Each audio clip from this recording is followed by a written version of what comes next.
Morning guys, आज है day 10। हम अभी हैं पैंगोंग में। पीछे बाइक रेडी है सबकी। संकेत भाई हो गया ब्रेकफास्ट? ज़्यादा ब्रेकफास्ट संकेत भाई ब्रेकफास्ट करेंगे। मैं भी थोड़ा सा सोच रहा हूँ कुछ खा लूँ। इसके बाद हम निकलेंगे हानले को। सभी लौंडे हो रहे हैं तैयार, लगेज बांध रहे हैं।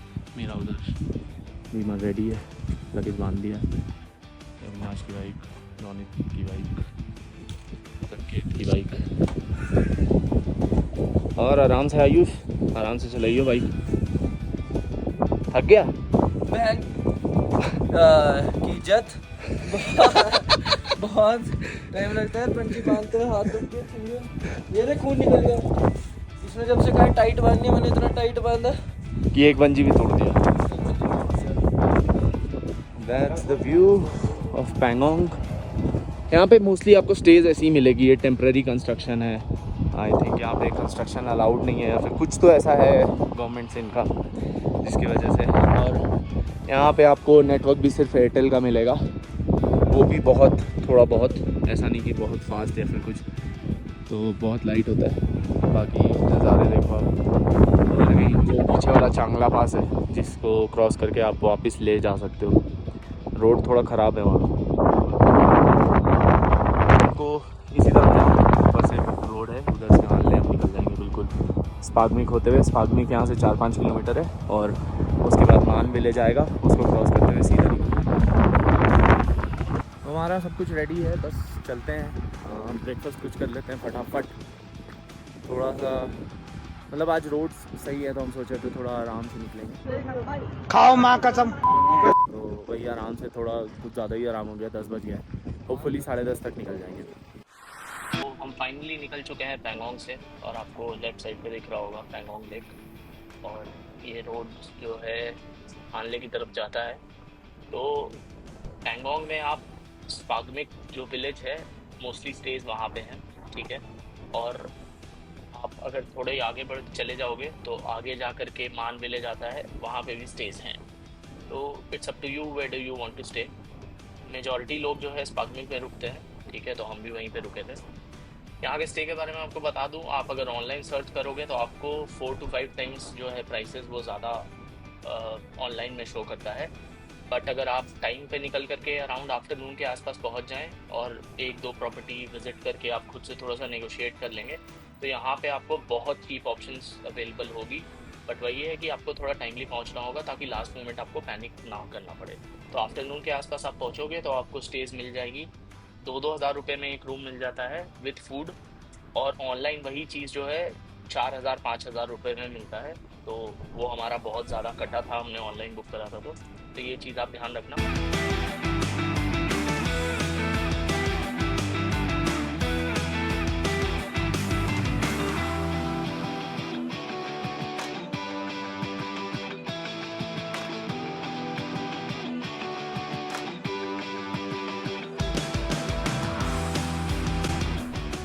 आधा घंटा से ऊपर हो गया हमें निकले हुए, और अभी भी देखो आप पैंगोंग लेक के अलॉन्ग ही चले जा रहे हैं। तो ये जो नज़ारा है, आई डोंट नो वीडियो कितना उसको जस्टिफाई कर रहा होगा, बट बहुत ही प्यारा है यार ये। मतलब this is one of the most scenic route of Ladakh, I would से।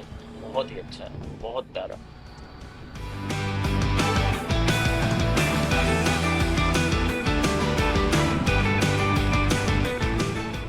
ये रहा लेफ्ट में पैंगोंग। अब हम दूर जाते चले जा रहे हैं पैंगोंग से। और ये देखो आप, लैंडस्केप देखो, कहीं कुछ दूर दूर तक दिख ही नहीं रहा है। पहाड़ है और बिल्कुल ही बंजर है, ना कोई आदमी आता हुआ दिख रहा है, ना कोई आदमी जाता हुआ दिख रहा है। तो ये काफ़ी आइसोलेटेड पार्ट है लद्दाख का। पहले हानले तक अलाउड भी नहीं था लोगों को आने का, बट अभी कुछ टाइम पहले से अलाउ हुआ है। So we are taking the leverage. तो हानले हम बेसिकली 3 चीज़ों के लिए जा रहे हैं। एक तो स्टार गेजिंग, दूसरा वहाँ पे एक ऑब्जर्वेटरी है जहाँ से आप स्टार्स और यूनिवर्स, अपना जो गैलेक्सी है वो देख सकते हो। और थर्ड जो है Umlingla pass, which is the world's highest motorable road. तो हम ये 3 चीज़ वहाँ पे करेंगे। बाकी आगे चलते हैं, कैसा है नज़ारे आप देखते रहो।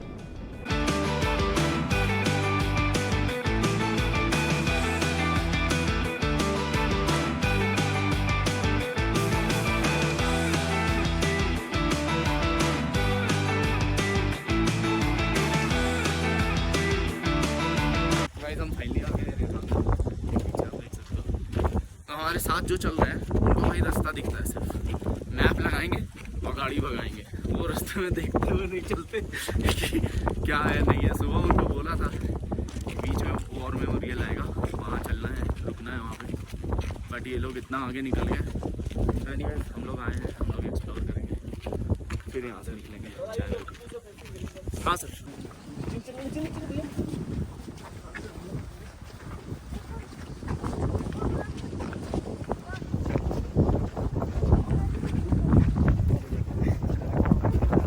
चारों साइड देखिए आपको 12 छोटे छोटे स्तंभ मिलेंगे, दिखाई दे रहे हैं जिसके ऊपर नंबर्स वगैरह लिखे गए हैं। स्मारक और 12 स्तंभ को मिला के कुल 13 बनते हैं, जो कि 13 कुमों को रिप्रेजेंट करते हैं। ठीक है सर। स्मारक के जो लेफ्ट और राइट आपको दीवार दिखाई दे रही है, मान लो कि जिस स्मारक के अंदर वाली दीवार है उस पे शहीद हुए जवानों के नाम हिंदी और इंग्लिश में लिखे गए हैं। ठीक है sir.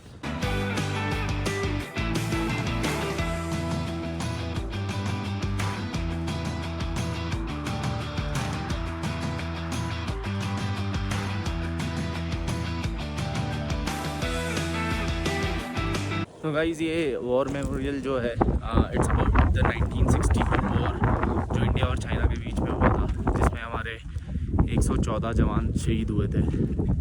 If you are going to Hanle via Pangong आप जा रहे हो तो ये रास्ते में ही पड़ता है। आई थिंक कुछ 70-80 किलोमीटर्स है पैंगोंग से। रास्ते भी अच्छे हैं, बीच में थोड़ा सा पैच ख़राब मिलता है आपको, तो दैट्स अबाउट इट। आप अगर आते हो तो you will spot the big Indian flag यहाँ पे, जिसका पोल लेंथ 114 मीटर्स है, which is dedicated to the 114 soldiers who died on that war. तो आप इजीली स्पॉट कर पाओगे इसको। आप रुको, आओ, यहाँ जो हमारे जवान हैं अभी प्रेजेंटली गेट के पास खड़े हैं, दे ग्रीट यू वेरी वेल और आपको अंदर ले जा करके हर कुछ एक्सप्लेन करते हैं, क्या हुआ था, कैसे हुआ था, और इंटायर वॉर के बारे में सब कुछ बताते हैं। तो वेरी नाइस एक्सपीरियंस यार।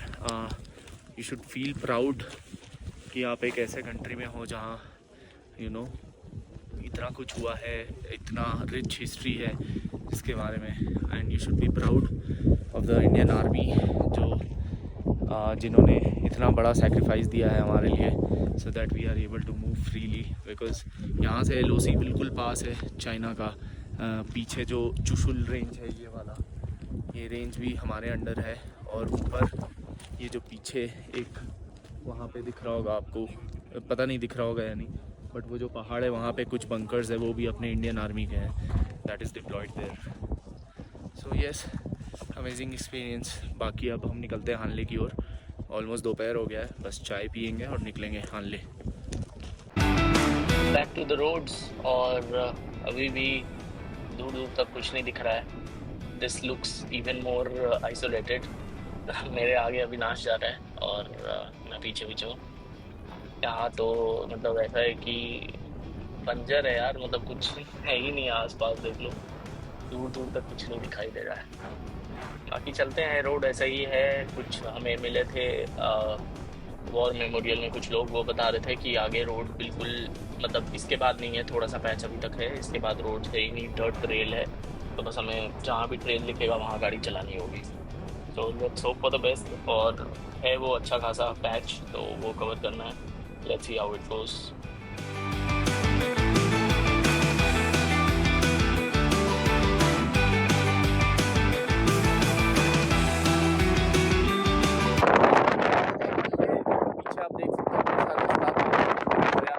बिल्कुल वीरान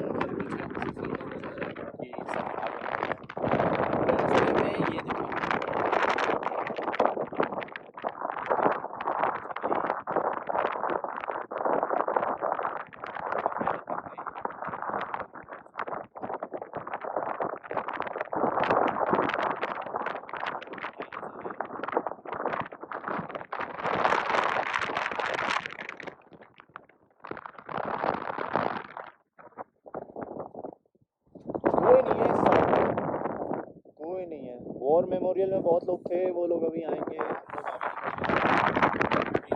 साथी है, वो लोग ऑलरेडी आगे जा चुके हैं। इसी डर्ट ट्रेल की बात हो रही थी। अभी एक आर्मी व्हीकल आता हुआ दिख रहा है बस। और कुछ लोग आते हुए दिख रहे हैं। बाकी यही डर्ट ट्रेल है जो अभी लोमा बेंड तक है यहाँ से। तो लोमा बेंड एक चेक पोस्ट है बिफोर हानले, जहाँ पे सबको रुक करके अपनी एंट्री करवानी होती है और उसके बाद आप आगे जा सकते हो। तो लोमा बेंड के बाद रोड अच्छा है, लेकिन तब तक तो बिल्कुल ऐसी है। अब यहाँ पे आप कहीं भी लेफ्ट राइट कैसे भी चलो, बस चलो और पहुँचो सही सलामत। अपना सारे एंजॉय करो, हम गाड़ी चलाते हैं।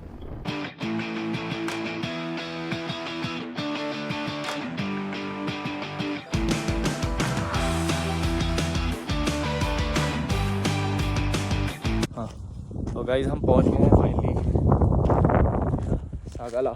पीछे बाइक्स हालत बहुत ख़राब हो गया। ये रोड जो है जैसा देखा होगा अभी डाला था मैंने, बिल्कुल प्योर ऑफ रोडिंग है। और अगर आपके पास ADV है तो ठीक है, थोड़ा जान बच जाता है। बाकी हालत देखो, जूतों की हालत क्या हो रखी है। और आपको बाइक की हालत दिखाता हूँ, सुबह साफ करके चला था। ये देखो टायर्स की हालत, ये देखो यहाँ पूरा जो हाल है बाइक का, बुरा सा हो गया। तो एनीवेज अभी यहाँ बस 5 मिनट का ब्रेक ले रहे हैं, वाटर ब्रेक। पानी वानी पियेंगे फिर निकलेंगे।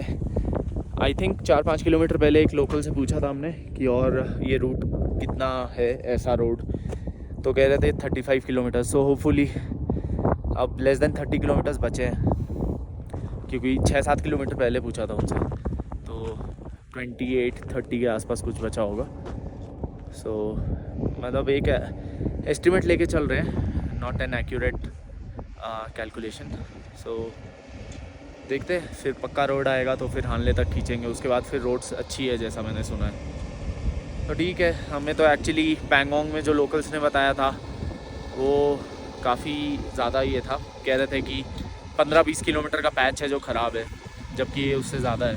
हाँ भाई, कैसी लगी आगे स्वाद? सो हमने ऑलमोस्ट आई थिंक मेरे हिसाब से 20-25 किलोमीटर तो हमने चला लिया है, जो वॉर मेमोरियल से पहले से स्टार्ट हो जाता है, ठीक है। और एग्जैक्ट लोकेशन मैं बता दूंगा कहाँ से स्टार्ट होता है। और फिर वो अभी यहाँ तक सागाला जो है यहाँ तक आता है। तो ठीक है, अब निकले हैं सी राइड एडवेंचर के लिए, तो इतना तो बनता ही है। तो बस लेते हैं वाटर ब्रेक, फिर निकलते हैं रोड्स में, क्योंकि टाइम लगेगा और फिर सीधा अच्छी रोड मिलेगी तो हान ले।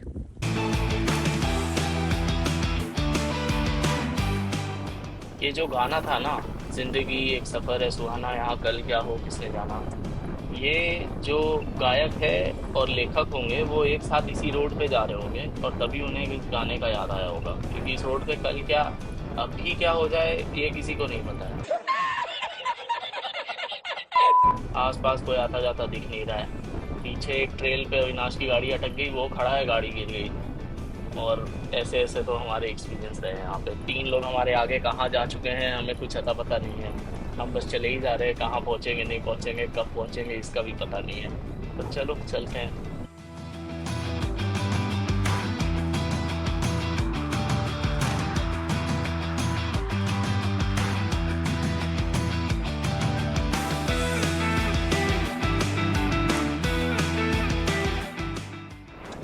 आई थिंक ये फाइनल बैच है इस वैली का, जहाँ हम ऑलमोस्ट अब आई थिंक आगे कुछ इंफ्रास्ट्रक्चर वगैरह दिख रहा है। सो आई एम प्रिज्यूमिंग कि ये लोमा बेंड हम बस पहुँचने वाले हैं, और मेरे कैलकुलेशन के हिसाब से आसपास ही होना चाहिए।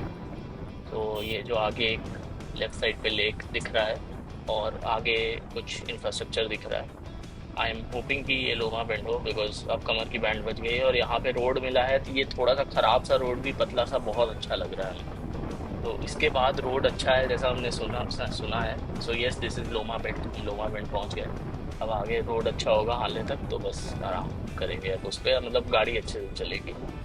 तो लेट्स गो, यहाँ पे करवाते हैं अपना एंट्री और फिर निकलते हैं हाले।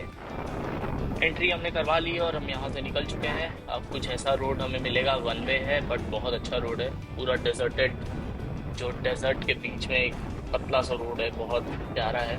बट यहाँ गाड़ी चला के मज़ा आ रहा है क्योंकि गाड़ी भाग रही है। लोमा बेंड पे एंट्री करते वक्त हमें कहीं पे भी हमारे दोस्त नहीं मिले, और मतलब दोस्त की एंट्री नहीं थी, जो 3 लोग आगे निकल चुके हैं। तो अब आगे क्या होगा नहीं होगा पता नहीं, बस चलते हैं आगे, चलकर देखेंगे जो भी होना है।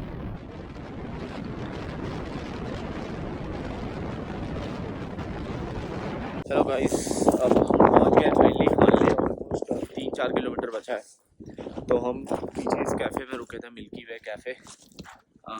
यहाँ वाईफाई था बोल करके, बट यहाँ लोग इतने ज़्यादा हैं कि मैसेज भी बहुत मुश्किल से डिलीवर हो रहा है, कॉल तो छोड़ ही दो। और यहाँ पे सिर्फ BSNL चलता है, एयरटेल जियो कुछ भी नहीं चलता। तो अभी सीन ये है कि 3 लोग जो आगे गए थे वो अब तक मिले नहीं है। वी हैव नो आइडिया कि वो आगे हैं एक्चुअली में या फिर पीछे हैं, और अगर आगे हैं तो उन लोगों ने स्टे लिया है नहीं लिया है। और हमारा स्टे भी बुक नहीं था यहाँ पे, और यहाँ तो सुनने को मिल रहा है कि यहाँ हाल में पूरा फुल चल रहा है सारे स्टेज। तो we are in the middle of nowhere. यहाँ ऊपर ही कुछ वहाँ दूर में जो दिख रहा है आपको होम स्टेज, बस वही है। सो अभी हम सोच रहे हैं कि जा करके एटलीस्ट अपने लिए कुछ देखते हैं ऑप्शंस, बिकॉज उनसे भी कोई कांटेक्ट नहीं हो पा रहा। किसी के पास BSNL नहीं है, एक के पास बस एयरटेल है, बाकी सबके पास जियो तो बिल्कुल ही नहीं चल रहा, एयरटेल भी नहीं चल रहा है, सिर्फ BSNL ही चल रहा है। और अगर वो लोग पहुँचे होते तो वी वर एक्सपेक्टिंग कि वो उन लोगों ने ग्रुप में कुछ मैसेज किया होता या हमें कांटेक्ट करने की कोशिश करते। बट यहाँ पे वाईफाई में कनेक्ट होने के बाद 2-3 मैसेजेस मैंने घर पे भी भेजा कि मैं पहुँच गया हूँ, बट अभी तक उन लोगों का कोई मैसेज नहीं आया। तो उनको मैंने मैसेज किया है टैग करके ग्रुप में कि अगर पहुँचो तो reach out to us somehow. So we have no clue. और बीच में रास्ते में 2 चेक पॉइंट्स मिले थे, एक बिल्कुल ऑफ रोडिंग वाला जो पैच था वहाँ पे, तो वहाँ पे भी उनका एंट्री नहीं था। फिर एक 45 किलोमीटर्स पहले से एक चेक पॉइंट है, तो वो भी चेक पॉइंट पे उनका एंट्री नहीं था। So we actually don't know whether they have reached हांडे और नॉट। हियर वी आर, तो लेट्स सी क्या करते हैं नहीं करते हैं। अगर ऐसा कुछ होगा तो नेटवर्क नहीं मिल रहा है और कनेक्ट नहीं कर पा रहे हैं एक दूसरे से, तो I guess will have to split up now. और वो 3 अपना कुछ देख रहे होंगे और होपफुली हमें कुछ मिल जाए 2 लोगों को। सो या होपिंग फॉर द बेस्ट। अभी जाते हैं बिल्कुल हार्डली 3-4 किलोमीटर है, 10 मिनट में होपफुली पहुंच जाएंगे। फिर आई थिंक थोड़ा मशक्क़त करना पड़ेगा एक रूम के लिए। सो लेट्स डू इट, और मिलता है तो फिर मैं अपडेट करता हूँ। फाइनली होटल रूम में, ठीक है, हमारा अविनाश तो साथ में ही आ रहे थे। तो हाल एंटर करने पे एक फाइनल चेक पोस्ट पड़ता है, जहाँ पे मैंने अविनाश को उतरते ही बोला कि भाई ये हमारा लास्ट रिजॉर्ट है, यही पता चलेगा कि ये लोग आए कि नहीं। तो इन लोगों ने, ये दोनों जो है वहाँ से, ये सबसे पहले पहुँच रखे थे, और वो उसके साथ आयुष पहुँच रखा था। इन लोगों ने वहाँ पे एक नोट छोड़ रखा था कि मयंक और अविनाश आएंगे, उनका गाड़ी नंबर सब कुछ लिख करके छोड़ दिया था। पर एक तरह से अच्छा हुआ, क्योंकि ये लोग बहुत पहले आए थे, यहाँ पे स्टेज वगैरह का बहुत दिक्कत था। ये लोग इधर उधर भागे, 1 घंटे ऑलमोस्ट इन लोगों ने पूरा इधर उधर हानले एक्सप्लोर करा, कुछ नहीं मिला। तब जा करके इन लोगों ने ये लकड़ी का बीम वाला घर ये वाला घर, अच्छा यार, ये नोट हाँ ये रहा नोट, ये नोट दिखाता हूँ, चाइनीज लिखता है। ये रहा नोट। और वहाँ पे बोल दिया बस चेक पोस्ट के बाद टेक राइट टर्न, होटल का नाम तक नहीं बताया इन लोगों ने। यही 2 लोग हैं, और वो भी था, नाम था रैकू, बोल रहे और वो भी था अभी क्या नाम है, आयुष गांधी। अभी बाहर पटेल ही जा रहा है। हाँ, पता नहीं क्या ज्ञान दिए जा रहा है भाई साहब। इन लोगों ने तो जो आज हालत करी है ना, हम तो सोच रहे थे कि ये एक रूम लेकर के हम लोग अपना अलग हो जाएंगे, ये लोग अपना घूमते रहे अलग बोला भी इसको कि ये 100% ऐसा होगा, अगर ये लोग हम लोग को मिले नहीं, ये लोग दूसरा रूम लेंगे और हम यहीं पड़े रहेंगे। तो वो चीज थी, बट इसलिए तो वो डिसाइड किया था कि हर अरे आधे हम लोग घंटे कितना में कितना ये किए कि SMS करेंगे इसके फोन से, लोकेशन भेज देंगे, अरे हम व्हाट्सएप लोग पे पहुंच मैसेज के आराम करेंगे, कर ही कॉल नहीं रहे करो। थे, वही चल रहा था। और सबसे बड़ी दिक्कत ये हुई कि इस होम स्टे में वाईफाई नहीं है। सो यहाँ पे जितने भी होम स्टेज है, गिने चुने होम स्टेज में वाईफाई है, बाकी सिर्फ BSNL चलता है, जियो एयरटेल कुछ भी नहीं चलता यहाँ, कुछ भी नहीं चलता। तो ये सबसे बड़ा यहाँ पे इशू अगर था। आप कहीं फंस गए तो फिर अपने अपने भगवान को याद करके सो जाओ वहीं। नहीं, बट इन लोगों का स्मार्ट मूव था कि इन लोगों ने वहाँ पे जो भी चेक पोस्ट पे थे उनको, उन लोगों को बोल दिया कि अविनाश और मयंक आएंगे, एक नोट भी छोड़ दिया। तो मैं जैसे ही जा करके अपना रजिस्ट्रेशन वाला स्लिप दिखाया तो उन लोगों ने बोला आपके तो एंट्री हो गई है, आपके दोस्तों ने करवा के गए हैं वो लोग, बोला यहाँ से राइट टर्न लेने, होटल का नाम उनको याद नहीं था, बस बोला यहाँ से राइट टर्न लेने अंदर। तो मैंने बोला कि हाँ ठीक है चलो अंदर चलते हैं, कहीं ना कहीं किसी ना किसी की बाइक तो दिख जाएगी तो समझ जाएंगे कि ये वाली है। हमें बाइक तो पे तो इसीलिए लगा के पूरा एकदम ऊपर एक बाइक एज पे लगी थी बिल्कुल। तो फिर मैंने सबसे पहले तो संकेत भाई की बाइक देखी, फिर इसकी बाइक देखी, तब मैं समझ गया कि यही है। और जैसे मैं यहाँ पे पहुंच रहा था, संकेत भाई तो भाई ये वाली ये जो खिड़की है, ये जो आपको दिख रही है, इस खिड़की से ऑलमोस्ट बाहर कूद गए थे एकदम खुशी के मारे कि भाई तो भाई लोग आ गए। 30 मिनट का जाने वाला तो इनका ही पहला राउंड था कि ये जाएंगे वहाँ चेक पोस्ट में पता करने। चेक पोस्ट नहीं, गाँव घूम के आना कि कहीं गाड़ी दिख गई तो उनको ले आना। 30 मिनट बाद ये जाएगा, 30 मिनट बाद बोल जाएगा। ओ भाई साहब, पर एपिक हो गया आज। तो फाइनली वो गाड़ी देख करके हम यहाँ पे रुके, फिर आए, सामान वामान सब कुछ अनलोड करा। मुझे मत खींचना प्लीज, आपको नहीं ले रहा भैया। मतलब मेरे दोस्तों के साथ मेरे शक्ल नहीं आना चाहिए। नहीं आ रहा है, आपका आवाज़ आ रहा है बस। आवाज गाइस हानले में हम ले रहे हैं पेट्रोल, ठीक है, हाँ, ऐसे मिलता है पेट्रोल 140 रुपए। क्योंकि यहाँ पे पेट्रोल पंप नहीं है। इतना 5 लीटर होता है। Hello We meet again we meet again after getting lost for 2 hours। After getting lost भाई, adventure of the lifetime था। ओ भाई, मुंह के आगे से कैमरा हटा, तू दिख ही नहीं रहा। इतना मस्त कैसे लगा मैं एडवेंचर तेरे को? कुछ ज्यादा ही एक्सट्रीम लेवल पे एडवेंचर हो गया और यार। उसके एक्सट्रीम में इसका भी बहुत बड़ा योगदान है। इस भाई ने रोड की जगह मेरे को कहा हम वैली ऐसे क्रॉस करेंगे, और उसके कारण घोड़े खच्चर सब हम पे हंस रहे थे आज। भाई आर्मी वाले ट्रक लगा के हंस रहे थे, वो देख रहे थे कब गिरेंगे ये दोनों। अलग लेवल का चल रहा था आज हम दोनों का, बट पहुंच गए, शुक्र है। तो ये जा रहा है भाई के बाइक पे पेट्रोल 5 लीटर। भाई शुभ साले। अबे साले। कल का प्लान बनाया, फिर हम गए ओपन पेट्रोल लेने के लिए और पेट्रोल लेकर के आए। अब जा रहे खाना खाने। कल आपसे मिलेंगे सीधा उनमेंगलाम में, वर्ल्ड्स हाईएस्ट मोटरेबल रोड। ठीक है, गुड नाइट।